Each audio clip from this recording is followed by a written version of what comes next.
मैं बिरहा गायिका प्रियंका माधुरी प्रयागराज की सरजमी से आप सबके बीच में पुनः एक छोटी सी गीत के साथ प्रस्तुत हुई हूँ। बड़ी अनोखी बातें इसमें मिलेंगी आपको और सामाजिक आध्यात्म की बातें हैं। जरा गौर करिएगा, कहना है भूमिका की लाइन में। क्या बात है? आस्था में तर्क की जगह नहीं, ऐसा मनीषियों का कहना। प्रभु ते प्रसाद का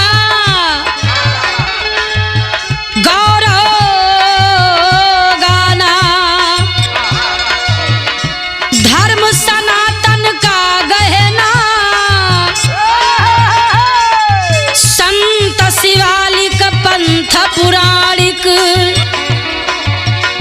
ग्रंथ प्रमाणिक कहता है, समरूप संकलन का वर्णन कभी शोध परख कर करता है।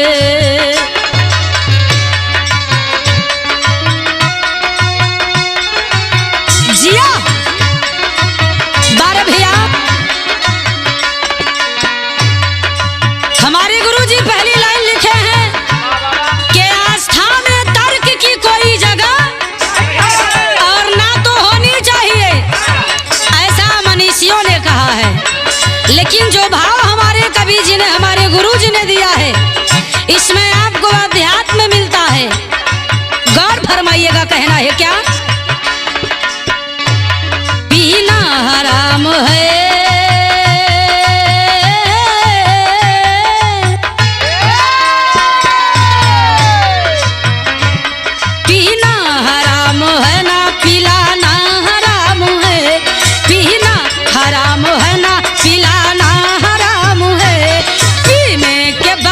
होश में आना हराम है। गौर करिएगा मित्रों, हराम है, होश में आना हराम है।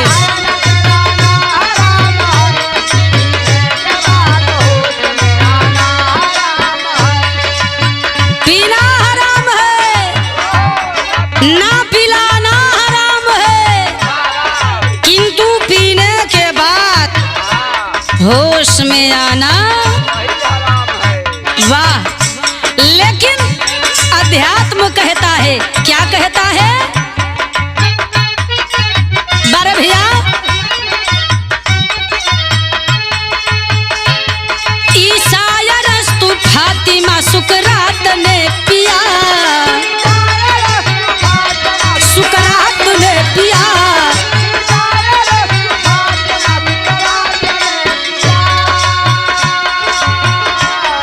गालिब जमीर खुसरो,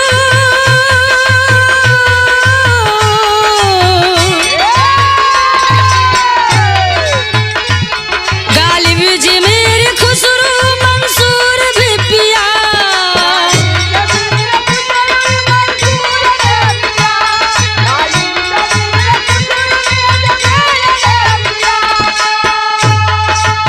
ए भैया, ईसा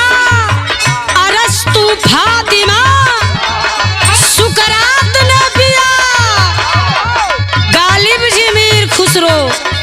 गालिब जी का नाम आप लोगों ने सुना होगा। गालिब जी मीर खुसरो मंसूर भी पिया। क्या पिया? अध्यात्म का, भक्ति का रस प्याला पिया। कहना है खाना हराम है,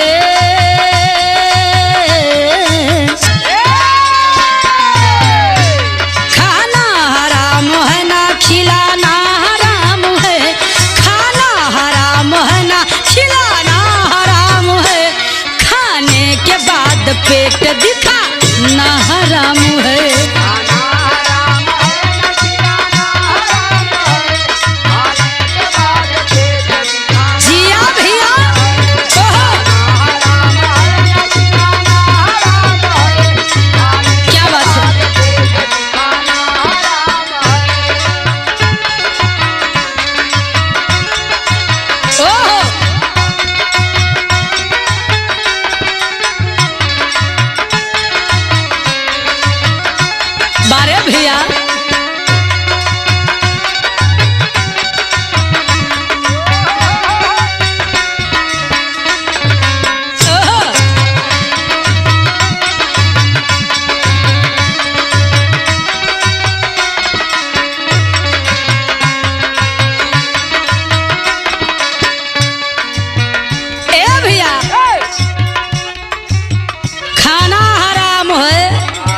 न तो खिलाना हराम है मगर खाने के बाद पेट दिखाना हराम है।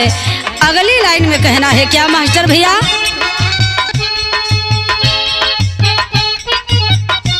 ओहो, गौर करिएगा हमारे कवि जी ने किन किन बातों पर ध्यान दिया है और लाइन लिखे हैं। लंका जली होलिका जली पर पूछना जली,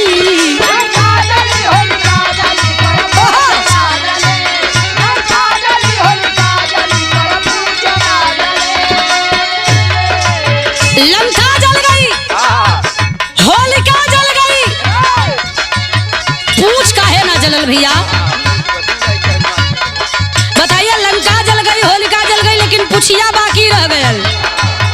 अरे लंका जली होलिका जली पर पूछना जली,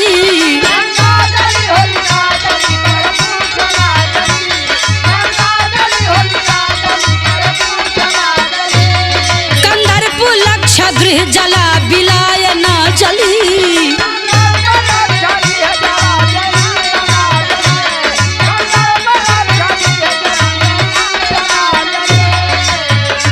सजना हराम है न सजाना हराम है,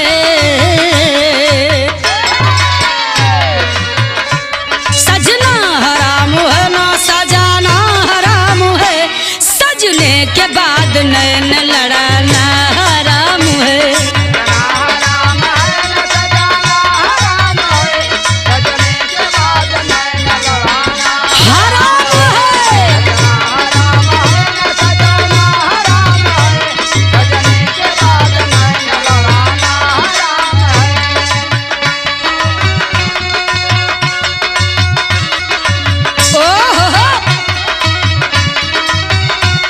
ला ला ला रे ला ला ला ला ला ला ला, ओहो,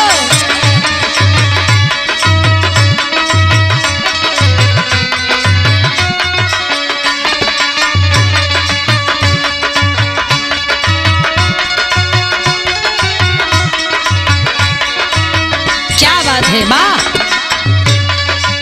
ए भैया, सजना हराम है ना सजाना हराम है, न तो सजना हराम है न तो किसी को सजाना हराम है।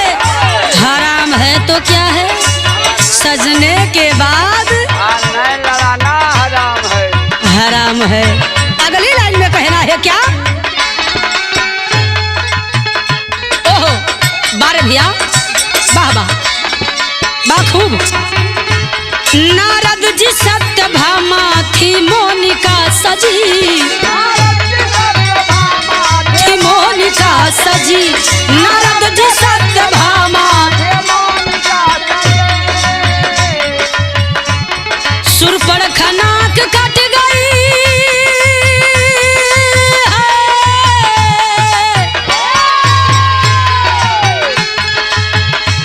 सुरपणखा नाक कट गई तब दुंदुभी बजी,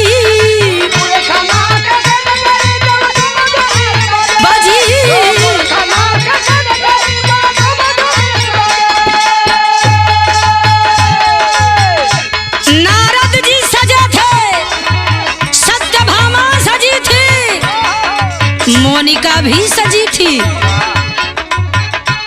और शूर्पणखा भी सजी थी, लेकिन उनका सजना उनके लिए हानिकारक हो गया। इसलिए कहना, नारद जी सत्यभामा थी मोनिका सजी,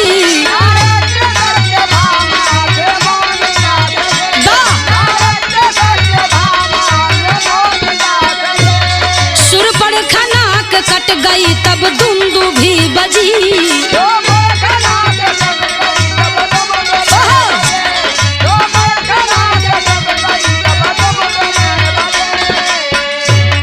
शूर्पणखा नाक कट गई रण दुंदुभी बजी। भाव में कवि जी ने लिखा, हंसना हराम है ना हंसाना हराम है,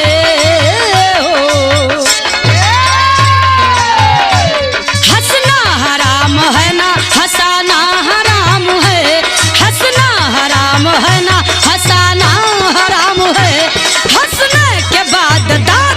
दिखाना हराम है।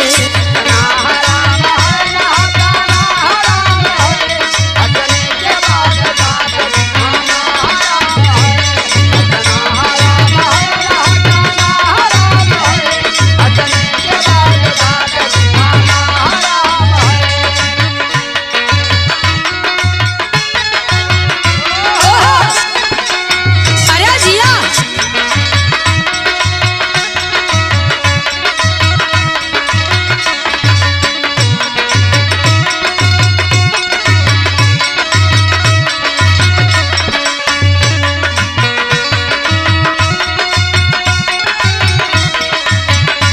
जय हो जय हो। वाह, हंसना हराम है ना हंसाना हराम है, हंसने के बाद दांत दिखाना हराम है। हमारे समाज में कहीं न कहीं देखने को मिलता है, हम जिसके पत्तल में खाते हैं उसी में छेद करते हैं। वाह, उसी की पतरे में छड़ करते हैं। और आज भी कहीं न कहीं इसी समाज में हम लोगों के बीच में मिल जाता है कि हम एक तो बेचारे का खाएंगा भी, पेट भी भरेंगे और ऊपर से किसी न किसी से कहेंगे रे तनी से कमी रहल, मगर ये ना कहीं हम की चला जौवन भी रहल बढ़िया रहल। अगली लाइन में कहना बका, प्रहलाद अष्टवक्र अभिमन पेट में सुने।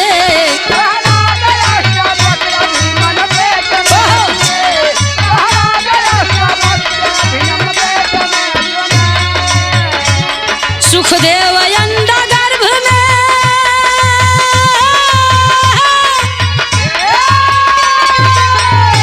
सुखदेव अंडा गर्भ में अमर कथा गुने।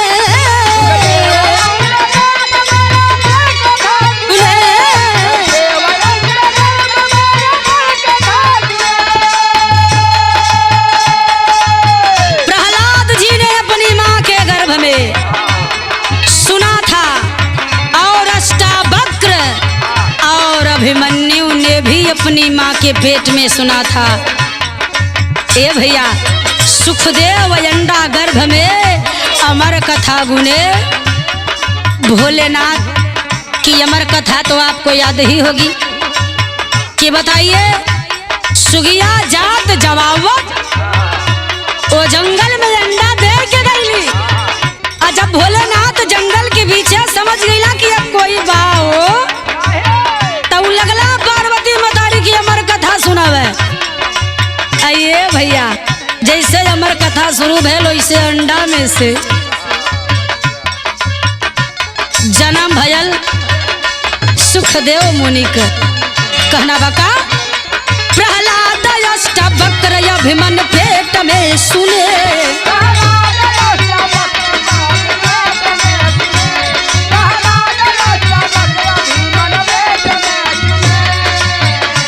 सुखदेव अंडा गर्भ में अमर कथा गुने। वाह,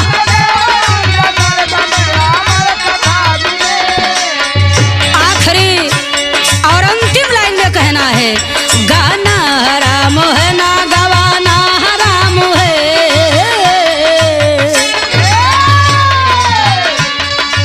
ना तो गाना हराम है और ना गवाना हराम है। बता रहे हैं कबीर जी ने लिखा, गाना हराम है ना गवाना हराम है, गाना हराम है ना गवाना हराम है। राजेंद्र प्रियंका का भाव चुराना हराम है।